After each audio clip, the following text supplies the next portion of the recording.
Even before assuming the presidency of the United States on January 20th, Donald Trump reinforced his desire to incorporate new territories into American territory. Among them, he mentioned Panama, Greenland, and Canada. This statement gained international attention mainly due to the geopolitical significance and importance of these regions. In the case of Canada, Trump's remarks suggesting that the country could become the 51st American state was not well received by the Canadian government, which viewed it as a threat to the nation's sovereignty. Historically, Canada has maintained strong diplomatic and trade relations with the United States. However, while the idea of a merger between the two countries seems unlikely, it raises significant concerns about the impact such a change would have on Canada. The country is the second largest in the world in terms of land area, covering nearly 10 million square kilometers. Additionally, it holds 10.4% of the world's oil reserves and possesses vast mineral resources. If Canada were annexed by the United States, it would not only become the most populous state with 40 million inhabitants, but also one of the largest state economies, considering its GDP of $2.2 trillion. This would drastically alter the regional balance among US states at political, economic, and social levels. In this video, we will analyze why joining the United States would be a mistake for Canada and the challenges the country would face in such a merger.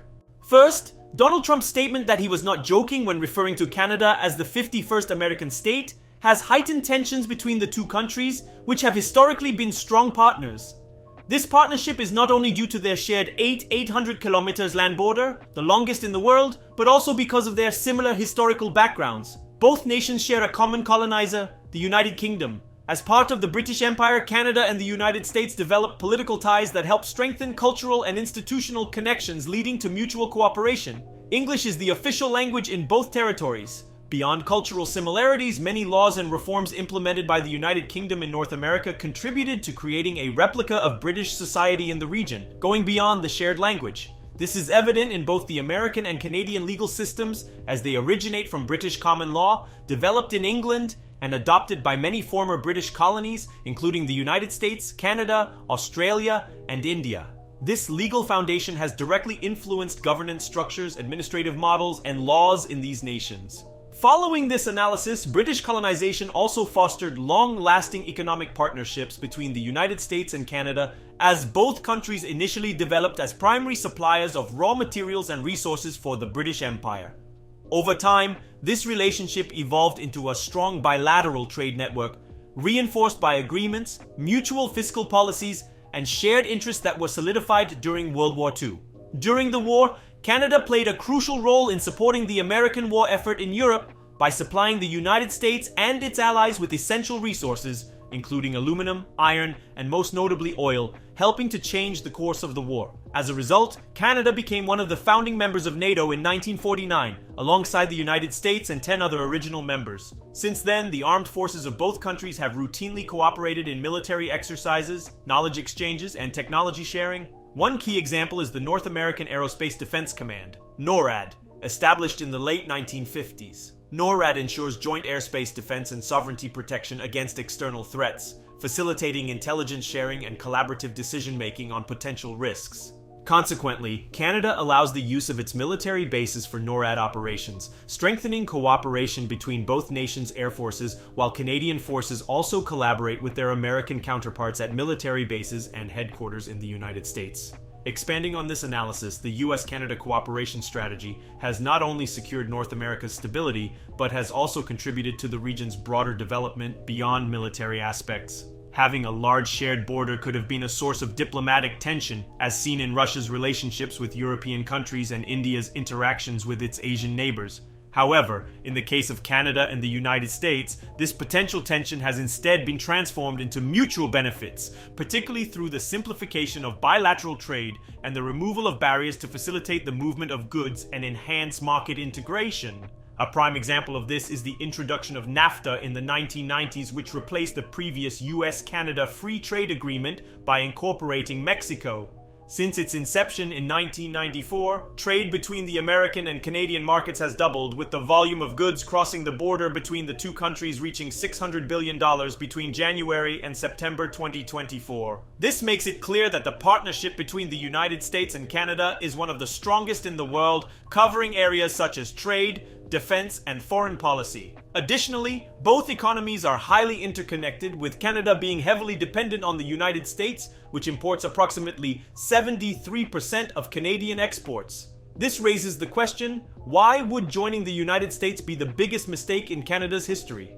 In this context, it is essential to understand the background behind the American intention to integrate Canadian territory, an idea expressed by Donald Trump in January of this year. He stated that he was willing to make Canada the 51st American state, even referring to Canadian Prime Minister Justin Trudeau as a governor. In Trump's view, the United States is at a trade disadvantage with Canada, claiming, albeit exaggeratedly, that the American government lost up to $200 billion in trade with Canada in 2023. In reality, government officials reported that the actual trade deficit was around $68 billion. This imbalance is largely due to the high volume of oil imported by the US, as it remains the largest consumer of Canadian petroleum. Beyond trade, Trump also criticized Canada's open border policy, emphasizing that the country should increase security along its land border with the United States to prevent illegal immigration and the trafficking of narcotics and other drugs. Although Canada agreed to implement Trump's border security measures, expanding enforcement personnel in the region and announcing a $1.3 billion border security plan, after just 1 month in office, the Trump administration continued to impose tariffs of 10% to 25% on Canadian goods. These tariffs affect a wide range of products, including agricultural goods, beverages, automobiles, petroleum, and gas, as well as steel and aluminum, which could be taxed at rates of up to 50%. In response, the Canadian government retaliated by imposing 25% tariffs on up to $20 billion worth of American goods, with the possibility of expanding this amount to $86.2 billion if Trump's tariffs remain in place for more than 21 days.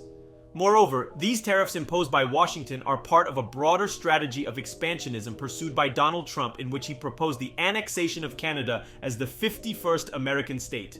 Thus, even in a hypothetical scenario where the Canadian government yields to US economic pressure and agrees to become a member of the American Federation, numerous challenges would arise. The first of these challenges is the significant cultural differences that would make integration extremely difficult.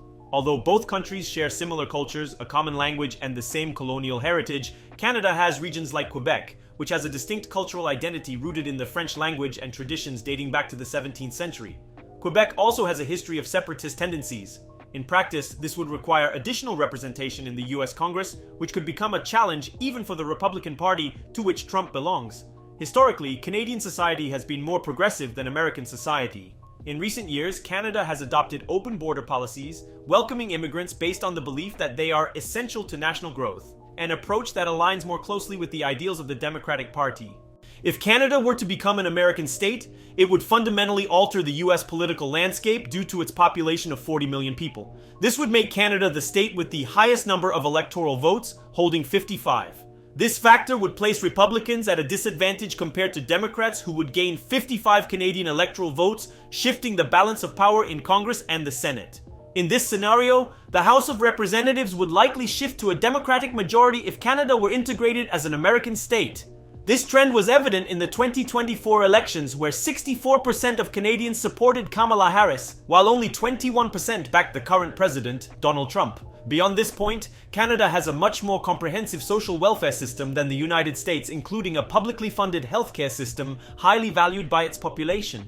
In reality, integration would mean the loss of this model, considering that Washington's system is more decentralized and market-based, even with social programs like Medicaid, which covers only a portion of medical costs for low-income individuals. In contrast, in Canada, healthcare costs are primarily funded by the government through higher taxes. From this perspective, beyond the social and political impacts, there is also the loss of Canadian sovereignty. Since the United States operates under a federalist system, becoming part of this model would mean that Canada would lose its autonomy as an independent nation and would have to submit to the US Constitution and institutions. Additionally, it would lose the ability to create its own foreign policy, leaving it at the mercy of American power dynamics in the Middle East, Europe, and Asia. Given these implications, it is no surprise that many Canadians oppose unification. A YouGov poll from January 2025 found that 77% of Canadians strongly or partially oppose the integration of Canada into the US, while only 15% support it. Therefore, while Canada, as the 51st American state, would have the protection of the world's most powerful military, its influence and autonomy would be significantly limited even with greater representation in the US Congress. Its societal model would be forced to align with that of the United States, leading to a loss of political independence, its social welfare system, and its more balanced approach to international relations, elements that have been carefully built over centuries. As a result, it is crucial for Canada to find ways to counter Trump's tariff pressure and adopt strategies to preserve its sovereignty in order to avoid an uncertain future should it yield and become just another state of the United States. Thank you so much for watching this video. If you can, drop a comment below with the next topic you'd like to see on the channel. Don't forget to like the video, subscribe, and share it with your friends. Thanks again for your support and see you in the next video.